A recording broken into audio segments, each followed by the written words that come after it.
श्री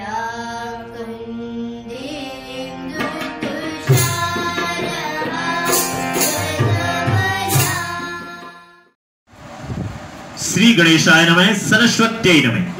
राजस्थान का कक्षा 6ठी से 10वीं तक संस्कृत को बहुत अच्छे तरीके से पढ़ाने वाले तथा रीड संस्कृत के व्याकरण और विधियां संपूर्ण सिलेबस विधिवत रूप से कराने वाले चैनल के शिक्षा गुरु संस्कृत पर आपका स्वागत है। आज हम संस्कृत विधियों का दूसरा वीडियो देख रहे हैं। भाग 1 है, लेकिन उसका ख संस्कृत शिक्षण सिद्धांत पढ़ रहे हैं। हमने इससे पहले वीडियो में भाग 1 का क पढ़ा था। उसमें हमारे शिक्षण विधियां थी। शिक्षण विधियां 2 प्रकार की, परंपरागत और आधुनिक विधियां पढ़ी थे। अब अपन इस वीडियो में संस्कृत शिक्षण सिद्धांत पढ़ने जा रहे हैं और इसके अलावा भी भाग भाग 1 का ख के बाद में ग घ उसको भी पढ़ेंगे, क्योंकि आपके रीड सिलेबस में जिस तरीके से सिलेबस है उसके अकॉर्डिंग पढ़ रहे हैं। ये भाग पहला है, उसका क शिक्षण विधियां, ख शिक्षण सिद्धांत और ग आपका हो जाएगा शिक्षण सूत्र। शिक्षण सिद्धांत के अंदर सूत्र और लिया और घ में आ जाएगा शिक्षण अभिरुचि प्रश्न। तो आज हम शिक्षण सिद्धांत, शिक्षण सूत्र और शिक्षण अभिरुचि प्रश्न 3 टॉपिक पढ़ेंगे। उसके बाद में नेक्स्ट वीडियो में संस्कृत भाषा कौशल, किस तरीके से प्रश्न आप कर सकते हो, और उसके बाद में ये अधिगम साधन, संप्रेषण के साधन, पाठ्य पुस्तक, ये भाग 2 में हो जाएगा। भाग 3 में संस्कृत भाषा शिक्षण के मूल्यांकन संबंधी प्रश्न है, मौखिक लिखित प्रश्नों के प्रकार, सतत मूल्यांकन, उपचारात्मक शिक्षण। ये आपके 3 भाग है जो कि शिक्षण विधियों के है, जो 15 नंबर के, और 15 नंबर की व्याकरण है। व्याकरण के बारे में मैं कुछ नहीं बोलूंगा, क्योंकि आप अगर पहले वीडियो में जाकर के व्याकरण के बारे में मैंने जो आपको गाइडेंस किया वो नहीं सुनोगे तो आप रीड के अंदर व्याकरण में कुछ नहीं कर पाओगे, क्योंकि जिन्होंने पहला वीडियो देख रखा है उनको बार दोबारा रिपीटेशन हो जाएगा। इसलिए यहां पर हम सीधा शुरू कर रहे हैं संस्कृत शिक्षण सिद्धांत, ठीक है ना। पहला सिद्धांत है स्वाभाविकता का सिद्धांत, क्योंकि हम यहां पर हिंदी में अध्ययन कर रहे हैं। संस्कृत में इसके लास्ट में आपके क्वेश्चन दे देंगे। भाग 1 पूरा हो जाएगा, उसके बाद में क्वेश्चन देंगे, क ख ग ये तो चला जाएगा, चलता रहेगा, ठीक है ना। इसके लास्ट में आपको क्वेश्चन दे देंगे भाग 1 पूरा होने के बाद में, क्योंकि पहला वीडियो और दूसरा वीडियो, उसके बाद में लास्ट में पहले और दूसरे का निष्कर्ष रूप में प्रश्नोत्तर देंगे कि किस तरीके से आपके प्रश्न पूछे जाएंगे, तरीका आपको बताया जाएगा। या हिंदी में बात समझनी है आपको। स्वाभाविकता का सिद्धांत, मनुष्य का स्वभाव शेषवावस्था में ही बनना शुरू हो जाता है, अतः उस समय संस्कृत अध्ययन करवाना शुरू कर दे तो संस्कृत शिक्षण की स्वाभाविकता जीवन पर्यंत चली जाती है। स्वाभाविकता का मतलब होता है आदत, है ना, हैबिट, ठीक है ना। हैबिट पड़ती है तो वो शुरुआत में पड़ती है। इसलिए शिक्षण सिद्धांत क्या कहता है कि शिक्षा प्राप्त करने के लिए सिद्धांत बने हुए हैं। एक सिद्धांत ये है कि बचपन में ही बच्चे को जो लैंग्वेज पढ़ाई जाएगी उसमें वो ज्यादा पारंगत होगा। दूसरा सिद्धांत देखिए अभ्यास का सिद्धांत। अभ्यास तो होना ही चाहिए। अभ्यास से भाषा शिक्षण में स्थिरता आती है। कोई भी चीज की प्रैक्टिस करते हैं तो बार बार वो चीज सही हो जाती है। अभ्यास के भी 2 प्रकार है, मौखिक और लिखित, ठीक है ना। अभ्यास से क्या हो जाती है, अशुद्धियां दूर होती है। मौखिक अभ्यास करना और लिखित अभ्यास करना, ये दोनों ही आवश्यक है। अभ्यास का सिद्धांत बहुत ही शिक्षण में महत्वपूर्ण है, ठीक है ना। अभ्यास का मतलब यह नहीं है कि अनपढ़ लोगों को बार बार पढ़ाना। अभ्यास का मतलब होता है कि जो इंटेलिजेंट होते हैं उनको भी बार बार प्रैक्टिस करनी चाहिए, ठीक है ना। जिस तरह से आप इस शिक्षण विधियों को पढ़ लेते हो और आपके एग्जाम आगे चले जाते हैं, तो जैसे ही एग्जाम आएंगे फिर से आप ढूंढेंगे के शिक्षा गुरु संस्कृत वाला चैनल की शिक्षण विधियां बहुत शॉर्टकट में समझाई हुई है, ठीक है ना। तो वो आपका अभ्यास होगा, फिर से आप प्रैक्टिस करेंगे। फिर आता है रुचि का सिद्धांत। इंटरेस्टिंग बहुत जरूरी है। किसी चीज में आपको इंटरेस्ट ही नहीं है तो आप उस चीज को कैसे कर पाएंगे। और जिस चीज में इंटरेस्ट है, चाहे वो कुछ भी चीज है, जिसमें आपका इंटरेस्ट है, जिसमें आपकी रुचि है, वो आधा तो वही हो जाएगा पहले से ही, मानसिकता से। छात्रों की रुचि शिक्षण को गति प्रदान करती है, ठीक है ना, स्पीड बनाती है। रुचि होती है बच्चों की तो स्पीड बन जाती है। बच्चों की रुचि नहीं होती है, चाहे उसको कितना भी बताओ, बच्चों को याद नहीं होगा। इसलिए छात्रों की रुचि शिक्षण को गति प्रदान करती है। इसलिए रुचि का सिद्धांत यह कहता है अब रुचि बढ़ाने के लिए विद्यालय का वातावरण रुचिपूर्ण होना चाहिए, ठीक है ना। विद्यालय में इस तरह से कोई उद्यान बगीचा, रंगीन रंग रोगन, है ना, शिक्षण रुचिपूर्ण हो, इस हेतु चित्र, रेखा चित्र व अन्य सहायक सामग्री का प्रयोग टीचर को करना चाहिए। अब शिक्षण एवं व्याख्यान सरल होना चाहिए, शिक्षण और व्याख्यान का होना चाहिए, सरल होना चाहिए। सक्रियता का सिद्धांत आ जाता है रुचि के बाद में। अभ्यास का सिद्धांत और सक्रियता का सिद्धांत अलग अलग है। स्वाभाविकता को पहले अलग, मतलब में एक नेचुरिटी होना चाहिए, शुरुआत में होती है। अभ्यास प्रैक्टिस होनी चाहिए। रुचि का सिद्धांत बच्चे का इंटरेस्ट होना चाहिए। सक्रियता का मतलब एक्टिव होना चाहिए। शिक्षण के समय छात्र मानसिक रूप से सक्रिय होने चाहिए, ऐसा नहीं है कि शारीरिक रूप से। शिक्षण के समय शारीरिक रूप से एक्टिव होंगे तो बार बार दूजेंगे, गिरेंगे, इधर उधर पड़ेंगे। तो शिक्षण के समय छात्र क्या है, मानसिक रूप से सक्रिय होने चाहिए कि उनका मन पढ़ाई में होना चाहिए, है ना, उसका एकाग्र ध्यान एकाग्र होना चाहिए। अब छात्रों की शिक्षण में सक्रिय सहभागिता होनी चाहिए। सक्रिय सहभागिता का मतलब समझते हो, एक तो होता है सहभागिता और एक सक्रिय सहभागिता। सहभागिता का मतलब टीचर कहते हैं बच्चों आज मैं जो आपको पढ़ाऊंगा उसमें आपको हेल्प करनी है। तो कुछ बच्चे मन में सोचेंगे कि अरे यार मरवा दिया, कैसे आप टीचर की हेल्प करेंगे। फिर भी टीचर के डर से आकर के वो टीचर की हेल्प करते हैं, वो तो है सहभागिता। और कुछ बच्चे कहते हैं हाँ सर मजा आ जाएगा आज तो। क्यों? क्योंकि टीचर जो पढ़ा रहे हैं उसी तरह से बच्चों को भी पढ़ाना पड़ेगा, तो कुछ है उसमें सक्रिय हो जाएंगे, मन से तैयार हो जाएंगे। इसलिए छात्रों की शिक्षण में सक्रिय सहभागिता होनी चाहिए, सिर्फ सहभागिता नहीं। इसके लिए अधिकतर छात्रों को अवसर प्रदान करना चाहिए। सक्रिय सहभागिता के लिए बच्चों को जितना ज्यादा अवसर प्रदान करोगे उतना ज्यादा फायदा होगा। जैसे आप कोई नाटक पढ़ा रहे हो और बच्चे क्या है कि उसमें पात्र बन रहे हैं और अपनी अपनी किताब में से अपने अपने पात्र के रोल से पढ़ रहे हैं। अब 2 दिन आपने नाटक पढ़ाई और पूरा नहीं हुआ, तीसरे दिन आप फिर पढ़ाए आएंगे तो बच्चे खड़े हो जाएंगे, सर आज मुझे महाराणा प्रताप बनाओ, है ना, आज मुझे भामाशाह बनाओ। इस तरीके से बच्चों में क्या है, इसके लिए अधिकतर अवसर प्रदान करने चाहिए। हम आपको याद दिला दें, राजस्थान का कक्षा 6 से 10 संस्कृत एवं रीढ़ संस्कृत के संपूर्ण पाठ्यक्रम की तैयारी करवाने वाला राजस्थान का एकमात्र सर्वश्रेष्ठ चैनल है। हम ये दावा करते हैं कि हमारे चैनल पर पूरा सिलेबस विधिवत रूप से और बहुत अच्छे तरीके से पढ़ाया है। मन लगा के आप पढ़ोगे तो आपकी सक्रिय सहभागिता रहेगी। और 6ठी से 10वीं तक पढ़ने वाले बच्चों को भी बता दीजिए, क्योंकि उनके कक्षा के स्तर के हिसाब से बहुत ही मनोवैज्ञानिक तरीके से पढ़ाया हुआ है। फिर संस्कृत में उनके कोई किसी तरह की प्रॉब्लम नहीं रहेगी और आपके भी नहीं रहेगी। 30 में से 29-30 नंबर आने की संभावना रहेगी अगर पूरा सिलेबस आपने मन लगा के पढ़ लिया। कहीं पर आपको बुरा लगेगा, क्योंकि वहां पर हम रटने को कहेंगे। जो चीज आपको रटने के लिए है वो नहीं रटोगे तो आगे नहीं बढ़ोगे आप। इसलिए जो हम आज्ञा करते हैं उस आज्ञा का पालन करते हुए आगे बढ़ोगे तो रीट में तो पार हो ही जाओगे। और 2nd ग्रेड के अंदर संस्कृत में तैयारी कर रहे हो तो उसमें भी ये विधियां बहुत आपके लिए उपयोगी होगी। चलते हैं 5वें सिद्धांत की ओर। 5वां शिक्षण सिद्धांत है मौखिक कार्य का सिद्धांत। ठीक है ना। शिक्षण सिद्धांत का मतलब है शिक्षण मतलब पढ़ाने का तरीका, उसके नियम। तो 5वां नियम है मौखिक वाला नियम, मौखिक कार्य का सिद्धांत। मौखिक कार्य के सिद्धांत के प्रारंभ में श्रवण कौशल एवं भाषण कौशल बढ़ता है। बात खत्म। मौखिक है तो श्रवण कौशल बढ़ेगा, कोई बोलेगा तो हम सुनेंगे, उसके बाद में सुनेंगे तो फिर बोलना सीख जाएंगे तो बोलना शुरू कर देंगे। तो श्रवण कौशल और भाषण कौशल 2 ही होते हैं। न तो हाथ में किताब होती है और न बुक होती है। बुक होती तो पठन कौशल बढ़ेंगे और पेन होगी तो क्या होंगे, लेखन कौशल बढ़ेगा। तो पठन और लेखन यहाँ पर नहीं है। मौखिक कार्य का सिद्धांत है उसमें केवल श्रवण कौशल और भाषण कौशल बढ़ता है। और यहाँ मौखिक कार्य के सिद्धांत में इतने सारे पेपर भर देते हैं, कुछ नहीं, ऐसी रामायण लिखी हुई। यहाँ बहुत 2 बात याद रखनी है, ये तो आप पूरा पढ़ोगे तो नहीं रहेंगे, कंफ्यूज हो जाएगी। इसलिए मौखिक कार्य के सिद्धांत में आपको केवल 2 बात याद रखना है, श्रवण कौशल और भाषण कौशल बढ़ता है।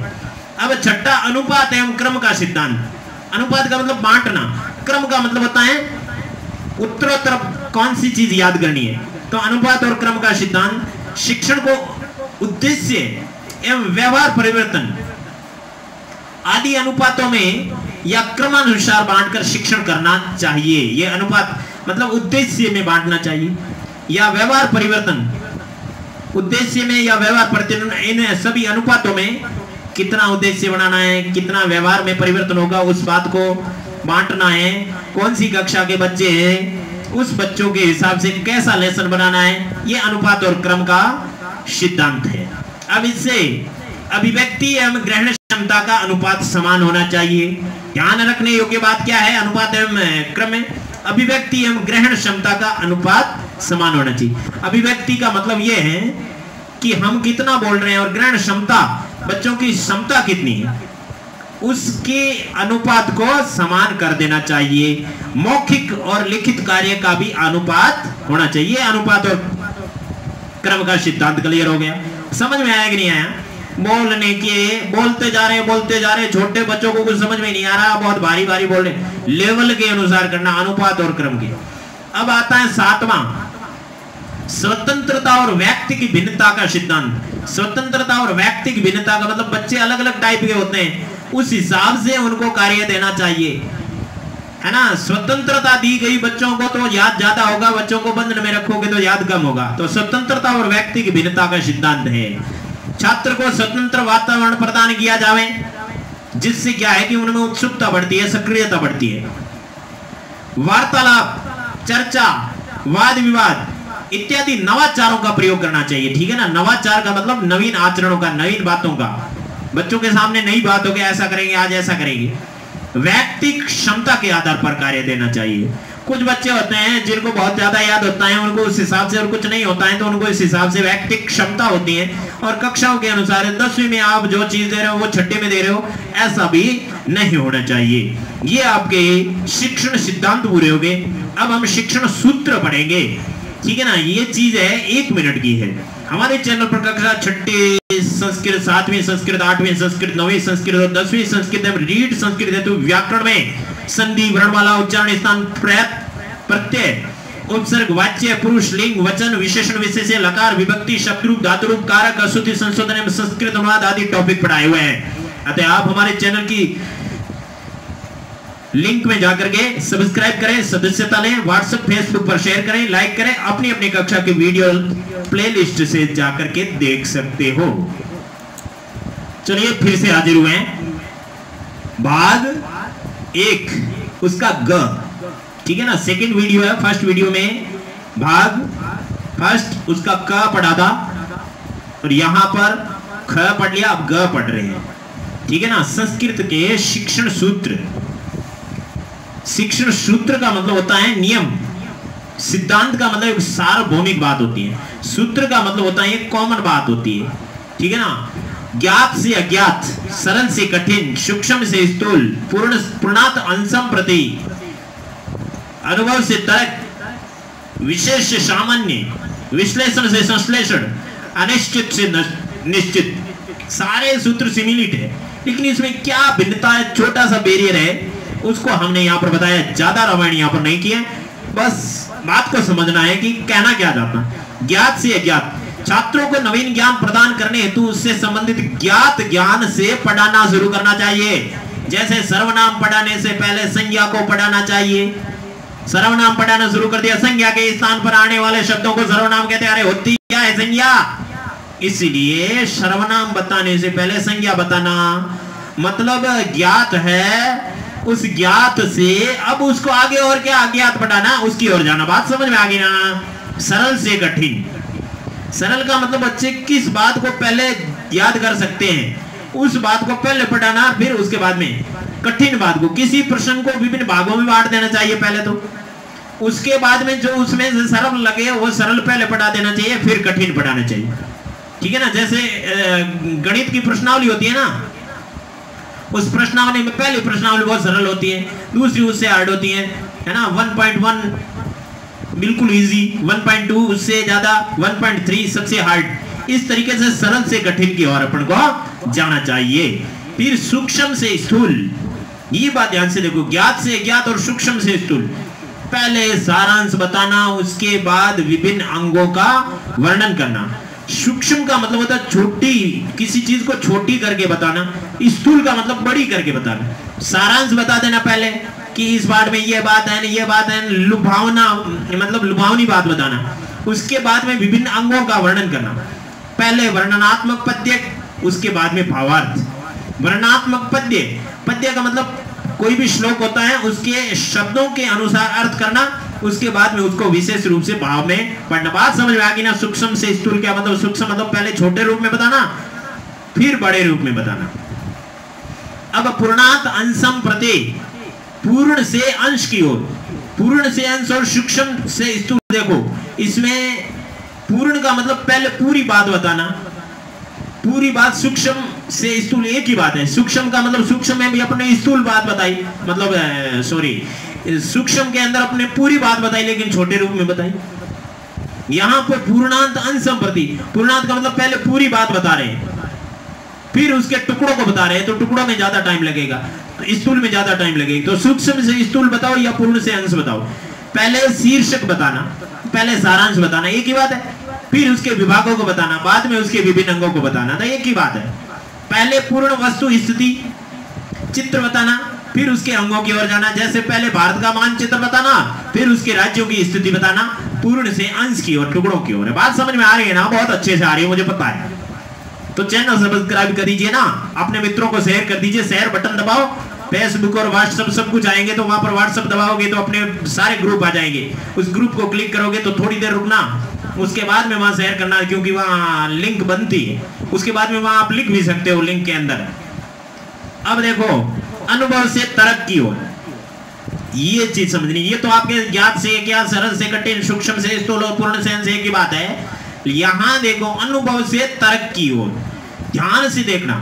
छात्रों को जो प्रत्यक्ष अनुभव हो उसे आधार बनाकर शिक्षण बढ़ाने हेतु तर्क देना। अनुभव का मतलब देखो, जैसे बच्चों को अनुभव हो जाता है, कोई हवाई जहाज देखते हैं, हवाई जहाज देखते हैं तो उसको अनुभव हो जाता है कि ये हवाई जहाज है। फिर उसको बताने कि इसके अंदर सीट होती है और बाहर देखने की खिड़की होती है। फिर बच्चे पूछेंगे कि इस खिड़की से बाहर थूक सकते हैं क्या? कि नहीं रे, उसमें ऐसे कांच लगे हैं कि अपन उसको खोल भी नहीं सकते। तो उसका अनुभव है, उसमें तर्क पैदा होना चाहिए बच्चों के। तर्क मतलब प्रश्न। छात्रों को जो प्रत्यक्ष अनुभव हो उसके आधार पर शिक्षण बढ़ाने हेतु तर्क देना। जैसे छात्रों के उद्यान देखा हुआ है, अब उसके निर्माण, रखरखाव, उपयोग और महत्व को बताना। बात समझ में आ गई ना? अनुभव से तर्क। विशेष से सामान्य की ओर, विशेष से सामान्य की ओर। विशेष क्या है, सामान्य क्या है? सामान्य हमेशा नियम होते हैं, रूल। रूल सामान्य है, सामान्य का मतलब कॉमन। और विशेष क्या होते हैं? विशेष उस कॉमन में जो जो चीज सब विशेष है। विशेष का मतलब होता है, विशेष का मतलब उदाहरण, और सामान्य का मतलब कॉमन। जैसे लड़का, लड़का सामान्य है, रमेश, दिनेश, महेश विशेष है। विशेष का मतलब आपने पहले रमेश पढ़ा, फिर क्या पढ़ा? सामान्य, मतलब लड़का। रमेश लड़का है, विशेष से सामान्य की ओर। देखिए इसमें इसे उदाहरण से नियम की, आ गया ना? उदाहरण से नियम की ओर जाना भी कहते हैं, उदाहरण से नियम की ओर, विशेष से सामान्य की ओर। याद हो रहा है ना?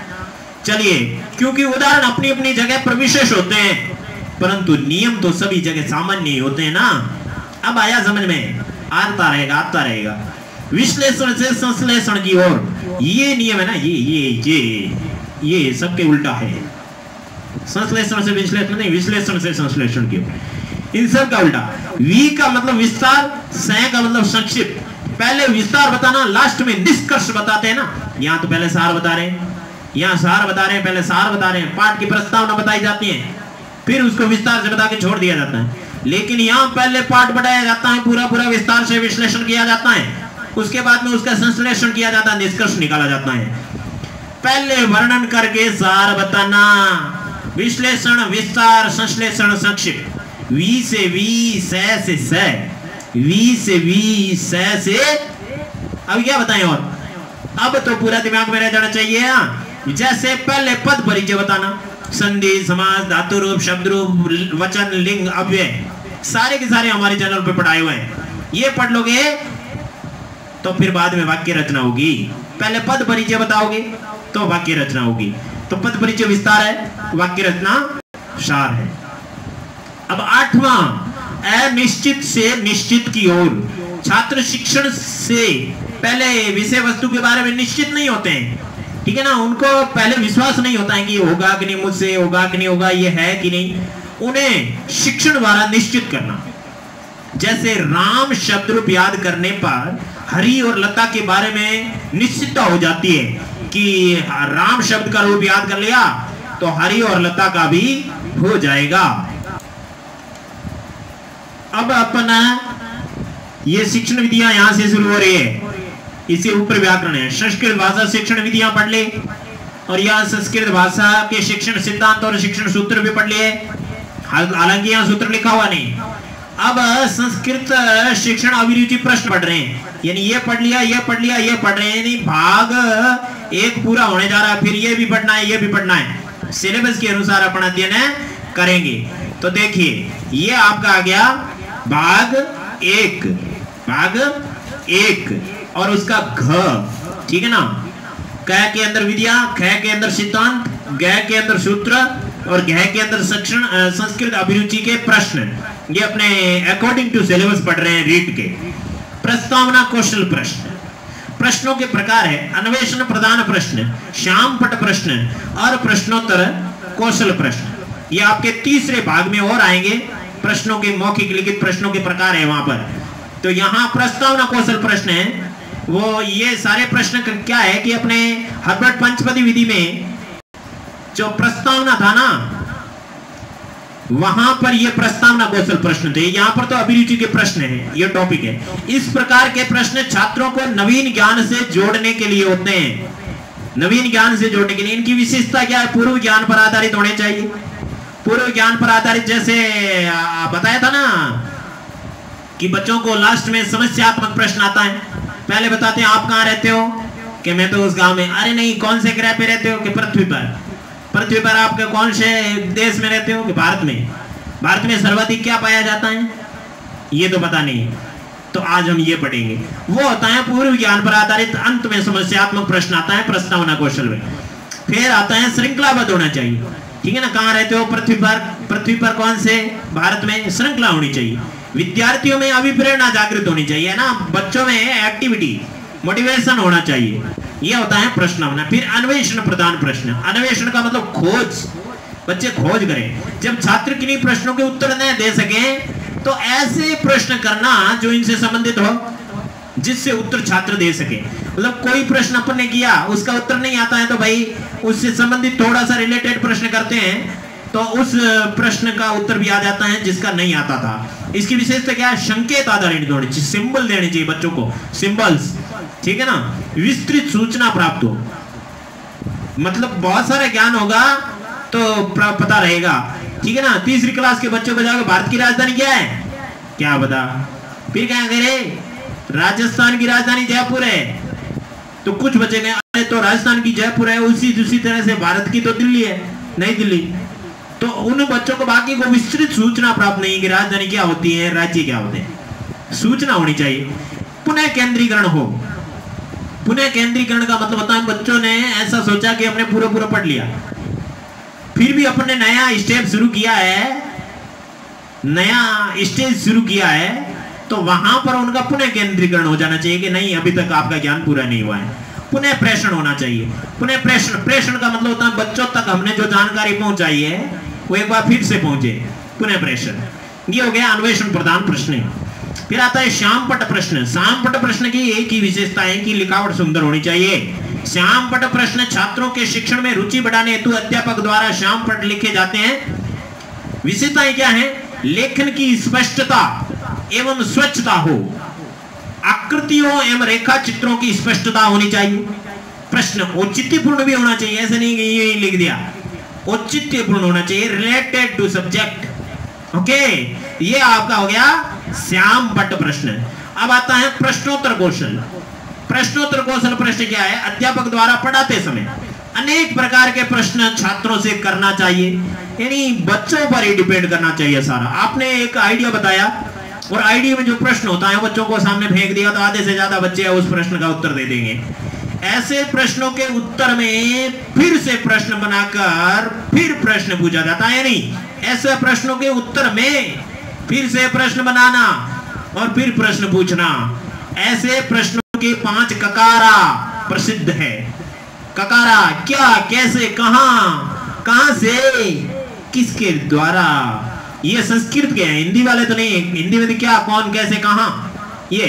लेकिन संस्कृत में किम, कथम, कुत्र, कस्मात, केन, किम, कथम, कुत्र, कस्मात, केन, इसके अर्थ ये होते हैं। ये पंच ककारा प्रसिद्ध है, ठीक है ना। ये आपके संस्कृत अभिरुचि के प्रश्न हो गए। अब हम आपको कह रहे थे ना, भाग का शिक्षण विधियां, शिक्षण सिद्धांत, शिक्षण सूत्र और प्रश्नोत्तर, उनसे संबंधित जो प्रश्न बनते हैं उनका यहाँ पर केवल मॉडल आपको बता रहे हैं। और प्रश्न तो बहुत सारे आपको मिल जाएंगे अध्ययन करने के लिए, लेकिन तरीका हमने बता दिया। पूरी जो पहला भाग है उसको समझा दिया, शिक्षण विधियां क्या है, सूत्र क्या है, सिद्धांत क्या है, और प्रश्नोत्तर के जो मूल्यांकन प्रश्नोत्तरों के प्रकार है वो भी आपको बता दिए। अब हम बता रहे हैं कि प्रश्न कैसे पूछेंगे संस्कृत मीडियम में। अधोलिखितासु विधिषु परंपरागत विधि रस्ते, व्याकरण विधि, अनुवाद विधि, व्याकरणानुवाद विधि, पाठ्य पुस्तक विधि। कौन सी विधि है? पाठ्य पुस्तक विधि, ये तो है अपने आधुनिक। और व्याकरण विधि, अनुवाद विधि तो है नहीं, इसलिए व्याकरण अनुवाद भंडारकर विधि है ना, दूसरी विधि परंपरागत विधि की। ये 3 नंबर ऑप्शन आपके राइट है। फिर आपका मूल्यांकन विधि, कति सोपानानि सन्ति, मूल्यांकन विधि के कितने सोपान है? चत्वार, पंच, षट और सप्त। 4 तो है नहीं, 5 किसके? 5 हर्बर्ट पंचवती विधि के, और 6 किसके हैं? मूल्यांकन विधि के। इसलिए इसका भी तीसरा ऑप्शन राइट है। अब इस क्वेश्चन को ध्यान से देखो, ये तो आपके वर्बल क्वेश्चन है, सीधा उत्तर देने का। अध्यापक पाठयति, छात्र तत्र अध्यापकेन सह स्थित्वा अध्यापकस्य कथनानुसारेण शिक्षणे सहभागी भवति, तत्र क्या सिद्धान्तः भवति। अध्यापक पढ़ा रहे हैं, छात्र वहां अध्यापक के साथ खड़ा रहकर अध्यापक के कहने के अनुसार शिक्षण में सहभागी होता है। वहां कौन सा सिद्धांत काम आता है? स्वाभाविकता, कि बच्चे का स्वभाव है कि पास में टीचर के पास जाकर खड़े। अभ्यास से, कि बच्चे का ये अभ्यास करता है कि टीचर के पास कैसे खड़ा रह जाता है। अनुपात क्रमशः, अनुपात बता रहा है कि आधे बच्चे बैठेंगे, आधे खड़े रहेंगे। नहीं, सक्रियताया, ये आपका सही है। सक्रियता है, बच्चा सक्रिय सहयोगी बन रहा है। इस तरीके से आपके प्रश्न पूछे जाते हैं और इस तरीके से आपके उत्तर देने। अभी तक 2 वीडियो में हमने भाग 1 पढ़ा है, भाग 2 और भाग 3 बाकी है। इसके प्रश्नोत्तर इस तरीके से होते हैं। इसलिए हम आपको एक बार फिर से बता रहे हैं कि शिक्षण विधियों के अंदर आपको केवल बात समझनी है, बाकी इसमें कोई रटने की, समझने की जो चीज है उसको रटनी चाहिए, ज्यादा नहीं है, कम ही है। लेकिन संस्कृत व्याकरण में आपको बहुत ज्यादा ध्यान देना है, ठीक है ना। 85% आपको संस्कृत व्याकरण पढ़नी है और 15% विधियां पढ़नी है। ये बात समझ लेना। समझ में आया कि नहीं आया? इन्हीं शब्दों के साथ में नेक्स्ट वीडियो तक अपनी वाणी को विराम देते हैं। आप हमारे चैनल को जरूर सब्सक्राइब करें, शेयर करें और पूरे के वीडियो पढ़ें। भगवान आपका भला करें। हे भगवान, भला सबका करो, शुरू हमसे करो। 6ठी से 10वीं तक संपूर्ण संस्कृत पढ़ने के लिए चैनल सब्सक्राइब करें।